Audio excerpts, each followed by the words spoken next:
दोस्तों, देश प्रदेश में आपका बहुत बहुत स्वागत है। दोस्तों, दुबई एयर शो के अंदर तेजस का क्रैश होना भारत के लिए एक बहुत बड़ा सेटबैक है, भारत की एयरफोर्स के लिए सेटबैक है।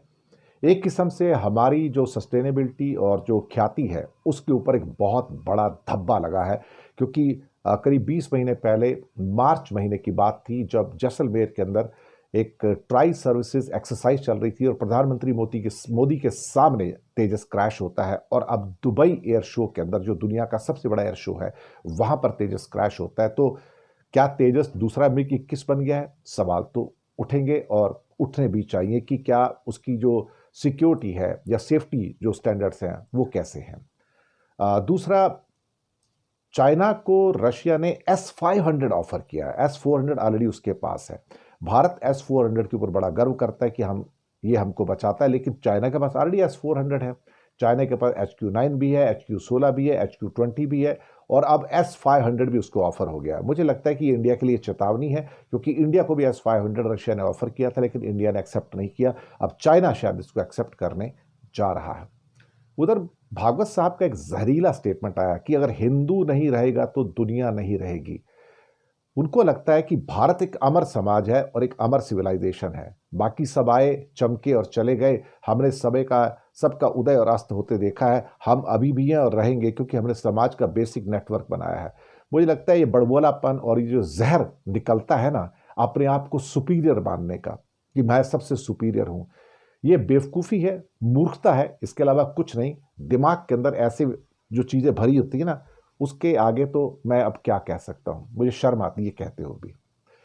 सबसे पहले आज बात करेंगे हम दुबई में हुए तेजस क्रैश की। तो हुआ क्या है इसमें? जो सियाल साहब जो हमारे पायलट थे, उनकी मौत हो गई।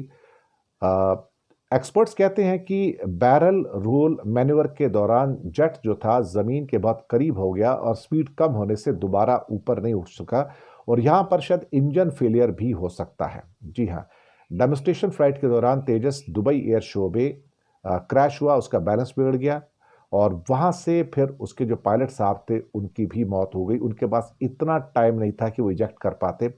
इन पायलट का सेफ्टी रिकॉर्ड लगभग परफेक्ट था, लेकिन वो इसके अंदर मारे गए हैं। सवाल ये उठता है कि तेजस क्रैश कैसे हो गया। अब एक्सपर्ट्स ने इस दुर्भाग्यपूर्ण जो LCA के आखिरी पलों को डीकोड कर लिया है, और ये 20 महीनों के अंदर अंदर तेजस का दूसरा क्रैश है। 20 महीनों के अंदर अंदर तेजस का दूसरा क्रैश है। ये क्रैश उस दिन हुआ जब सरकार ने दुबई एयर शो में तेजस MK-1 फाइटर एयरक्राफ्ट में एक ऑयल लीक होने के वायरल दावों को खारिज किया था। एक PIB का फैक्ट चेक आया था। फोटोग्राफ बहुत चल रहे थे, वीडियो बहुत चल रहे थे कि तेजस की हालत खराब है, उसमें से ऑयल लीक हो रहा है। अब सवाल ही पैदा होता है कि फिर ऐसा क्या हुआ है? सरकार ने कहा कि ये गलत है, ये हमारा नाम बदनाम करने के लिए किया जा रहा है कि तेजस का ऑयल वगैरह लीक हो रहा है। अब बैरल रोल नाम का एक मैन्यूवर था उसके अंदर, जिसमें जेट पलटता है फिर ऊपर आता है। इसमें पूरा एक एक्सियल रोटेशन हो जाता है। अब मुसीबत ये कि इसमें पायलट को कुछ देर के लिए उल्टा होना पड़ता है, फिर पूरी तरह से पलट जाता है। तो तेजस एक लूप बनाना चाहता था और वो लूप बनाने में कामयाब नहीं हुआ, मैन्यूवर पूरा नहीं हो सका। जेट को शायद दोबारा ऊपर उठने की स्पीड जो चाहिए थी वो स्पीड भी नहीं थी, और आखिरकार ये क्रैश हो गया। हालांकि इस बैरल रोल को बहुत मुश्किल नहीं माना जाता है, पर अल्टीमेटली जो भी है, जैसा भी है, क्या कहा जा सकता है।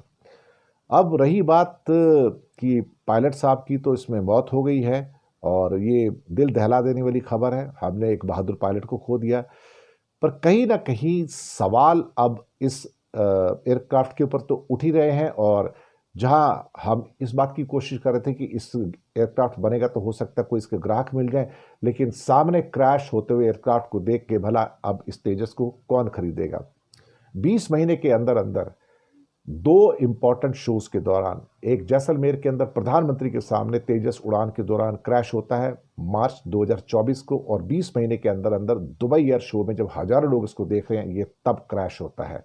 किसकी गलती है, क्या है, पता नहीं है, लेकिन तेजस क्रैश हो रहा है। और ये सवालात बहुत सारे उठ कर आते हैं कि भाई, क्या तेजस की क्वालिटी भी पुअर है? क्या तेजस एक दूसरा MiG-21 है? सवाल बहुत सारे हैं, इसके जवाब तो अब वक्त ही देगा। दूसरी खबर में, चाइना ने S-500 चाइना को S-500 का ऑफर रूस से मिला है। रूस ने काफ़ी पहले S-500 का ऑफर भारत को दिया था, जबकि S-400 चाइना के पास है, इंडिया के पास है, और अब S-500 उसको प्रपोजल दे दिया, क्योंकि इंडिया ना हाँ करता है ना करता है, कुछ करने की कोशिश नहीं कर रहा है।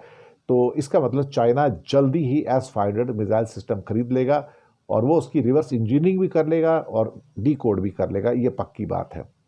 मुझे लगता है कि चाइना अपनी स्पीड से चल रहा है और बहुत तेज स्पीड से चल रहा है, जबकि हम एक छोटी छोटी चीज़ के ऊपर हम डिसीजन नहीं ले पा रहे हैं। इससे पता लगता है कि दोनों देशों और दोनों सेनाओं के बीच में जो उनके संबंध हैं, जो उनके मजबूती है, वो और ज़्यादा बेहतर होती चली जा रही है। और रशिया का कहना कि इस ढंग से हम चाइना और रशिया के बीच में जो हम कोऑपरेशन का एक नया ब्लूप्रिंट बनाएंगे, जी हाँ, कोऑपरेशन का हम एक नया ब्लूप्रिंट बनाएंगे। हम एक दूसरे को सपोर्ट करेंगे और आपसी भरोसे को आगे बढ़ाएंगे। एक स्ट्रेटजिक स्टेबिलिटी की बात हो रही है, मिसाइल डिफेंस सिस्टम की बात हो रही है, और इस बैठक के अंदर चाइना और रूस के बड़े बड़े अधिकारी थे, वो भी शामिल हुए, और यहीं पर उनको S-500 भी ऑफर किया गया। मुझे लगता है कि ये अपने आप में एक काफ़ी ही इम्पॉर्टेंट इवेंट है, जहाँ भारत के लिए एक खतरा और बढ़कर सामने आया है।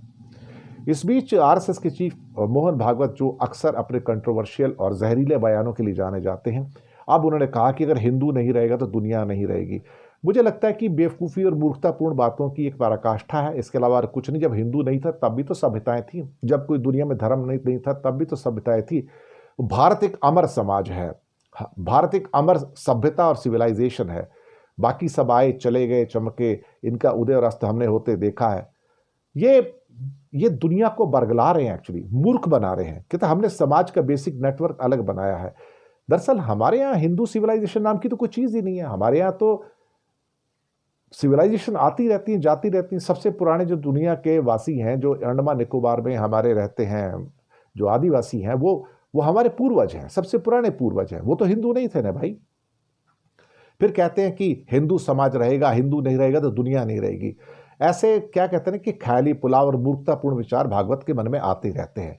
उनको लगता है कि हिंदू है तो दुनिया है, हिंदू नहीं तो दुनिया नहीं है। सब कुछ तो यार अंग्रेजों का दिया यूज करते हो, ए से लेके जेड तक। हमने, हमारे हिंदू समाज ने दिया क्या अल्टीमेटली, या इंडिया ने इतना दुनिया को दिया क्या? इस मॉडर्न साइंटिफिक वर्ल्ड के अंदर हमारा कॉन्ट्रीब्यूशन क्या है? Zero, absolutely zero. जब दिया था तब दिया था, उस जीरो के बाद कोई पूरा जो कॉन्ट्रीब्यूशन है जीरो ही है हमारा। अब कहते हैं कि भागवत ने कहा कि परिस्थिति का विचार सबको करना पड़ता है, परिस्थिति आती है चली जाती है। दुनिया में सब देशों पर तरह तरह की परिस्थिति आई, कुछ देश समाप्त हो गए। कौन सा देश समाप्त हो गया भाई? क्या ग्रीस समाप्त हो गया, या इजिप्शियन कल्चर समाप्त हो गई, या रोम खत्म हो गया? सब कुछ तो है। फिर कहते हैं कुछ बात है कि हस्ती मिटती नहीं हमारी। भाई किसी की हस्ती नहीं मिटी है। इजिप्ट आज भी है, रोमन साम्राज्य आज भी है, रोमन साम्राज्य ना सी, लेकिन रोमन देश तो आज भी है ना, इटली तो आज भी है ना, इसमें कौन सी बात है? और मेसोपोटामियन कल्चर भी आज भी है, ऐसी कोई बात नहीं है। पर मुझे लगता है कि बेवकूफ़ी की तो कोई लिमिट ही नहीं होती ना। और जो अनपढ़ लोग हैं सारे के सारे, उनको तो बरगलाना बहुत आसान है। और अल्टीमेटली वही तो भागवत कह रहे हैं, हिंदू नहीं होगा तो दुनिया नहीं होगी। भैया दुनिया ने तुमको दिया, तुमने दुनिया को क्या दिया? आज की डेट में हर चीज़ तो दुनिया में जो अंग्रेज़ों से आई है वो तुम यूज़ कर रहे हो, और उसके बाद फिर उन्हीं को तुम क्या कहते हैं कि डिफैंक्ट कर रहे हो। क्या कहा जाए साहब। तो इसी के साथ हम प्रोग्राम की समाप्ति करते हैं। चैनल को सब्सक्राइब कीजिएगा, हो सके तो छोटी छोटी आर्थिक मदद भी कर सकते हैं। नीचे हमने आपके लिए यूपीआई नंबर और बैंक अकाउंट नंबर दोनों दिए हैं। किसी एक को चुनकर छोटी सी मदद करेंगे तो अच्छी पत्रकारिता को बचाने में आप हमारे सहयोगी भी बनेंगे। धन्यवाद आप सबका।